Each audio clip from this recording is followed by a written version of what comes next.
안녕하세요. 뉴스반장입니다. 이달 초 위안부 피해자 지원단체 정의기억연대의 불투명한 회계 운영을 지적한 피해 당사자 이용수 할머니가 추가 기자회견을 통해 30여 년 동안 어떤 이유인지도 모르고 지원단체의 모금 행사에 동원되는 등 이용당했다고 주장했습니다. 이 할머니는 25일 오후 대구 수성구 만천동 호텔 인터블고 대구에서 기자회견을 열고 이같이 밝혔는데요.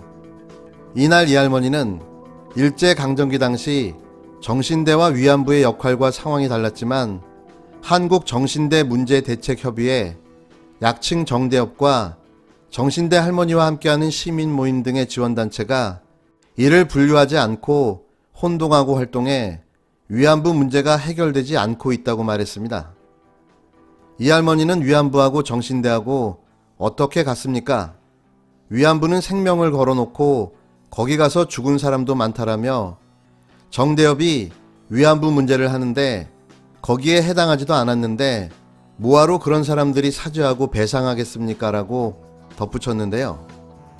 이어 이 할머니는 대만 신주쿠 가미가제 부대에 끌려가서 갖은 폭행과 고문을 당했다고 소개하며 공장에 갔다 온 할머니하고 위안부, 아주 더럽고 듣기 싫은 위안부하고는 많이 다르다고 지적했습니다. 정신대는 근로정신대의 준말로 태평양 전쟁 후반 일본이 노동력이 부족해지자 민간인들을 강제로 동원하면서 탄생하게 됐는데요. 하지만 1945년 해방 후 국내에서는 위안부와 정신대라는 용어가 혼용되어 왔습니다.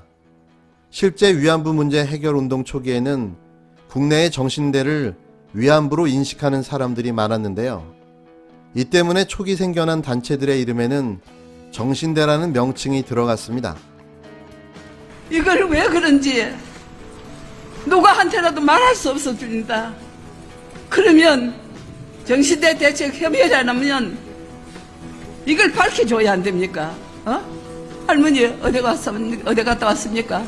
해가지고 밝혀줬는데 한 번도 할머니 앉혀가지고 정언 한 번 받은 적이 없습니다. 93년도부터 서구동에 집이 있었습니다. 책을 놓고 그 책을 6,500원에 파는 걸 봤습니다. 그래도 그걸 몰랐습니다. 그걸 챙기는 줄 모르고 그것이 당연하다 하고 댕기면서 미국으로 어디로 다니면서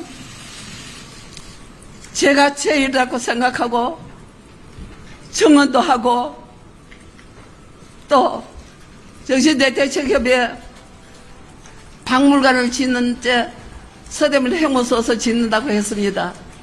그때에 박경림 씨하고 저희 큰 조카 내후관하고 저하고 가서 15만을 받고 정신대 대책협의회에서 정언을 했습니다.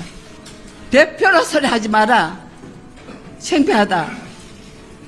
했습니다.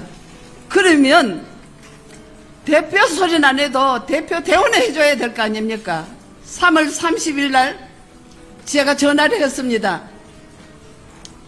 미양씨 이러면 안 되지 않나? 한 분 오느라고. 안 그러면 그렇지 않으면 내가 기자회견 할란다 했는데 아주 큰 소리로 당당하게 기자회견 허락해서 제가 5월 7일 날 기자회견 했는 겁니다. 할머니는 이날 기자회견에서 농구 경기장을 방문해 모금을 한 적이 있는데 왜 그런 줄 몰랐다라며 피해자들이 어떤 이유로 모금을 하는지에 대한 설명을 듣지 못했다고 밝혔습니다. 앞서 이 할머니는 지난 7일 첫 번째 기자회견을 열고 정의연 등 위안부 피해자 지원단체에 기금 운용이 불투명하다고 지적하며 현재 지원단체들이 진행하고 있는 위안부 문제 해결 운동에 변화가 필요하다고 지적했는데요. 당시 이 할머니는 윤미향 전 정의연 이사장이 2015년 한일 위안부 합의 당시 일본이 10억엔의 출연금을 내는 것을 미리 알고도 피해자들에게 알려주지 않았다고 주장하며 윤 이사장이 위안부 문제가 해결되기 전에 국회의원에 출마한 것은 잘못됐다고 꼬집었습니다. 1차 기자회견 이후 언론의 취재가 이어지면서 정의연 등 피해자 지원단체의 회계가 부실하다며 회계에 정확히 적시되지 않은 금액이 지원단체 관계자들에 의해 유용됐다는 의혹이 제기됐는데요.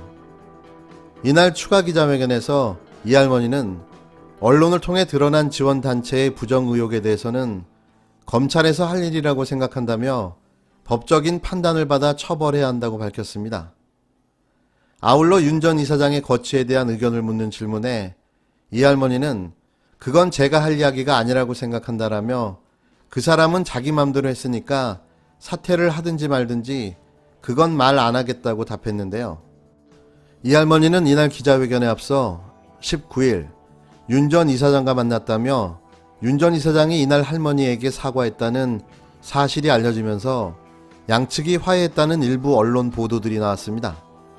하지만 이 할머니는 이날 기자회견에서 윤 전 이사장 측과 화해한 바가 없다고 밝혔는데요. 이 할머니는 19일 만남에서 윤 전 이사장에게 이날 기자회견에 참석해달라고 요청했으나 윤 전 이사장은 회견 장소의 모습을 드러내지 않았습니다. 이용수 할머니의 분노는 어디서 기인한 걸까요? 물론 잘 모시지 못한 정의연과 관련 단체들, 더 나아가 우리 모두의 탓일지도 모릅니다. 하지만 더 깊게 들여다보면 30년간 함께해온 윤미향 당선자의 국회 진출이 배신으로 느껴진 게 아닐까라는 추측을 해보는데요. 30년을 함께해온 윤 당선자가 자신을 버리고 본인의 부귀 영화를 위해 국회의원이 됐다고 생각하는 건 아닐까 짐작해봅니다. 물론 작은 시민단체로 시작해 30년을 넘게 활동해온 정의연의 이번에 드러난 부실 회계 문제는 반드시 짚고 넘어가야 할 문제인데요. 하지만 지금 이용수 할머니가 이야기하고자 하는 건 이 문제가 아닌 것 같습니다. 섭섭함과 분노, 따로 버려진 것 같은 배신감과 슬픔이 더 큰 탓이 아닐까 싶습니다.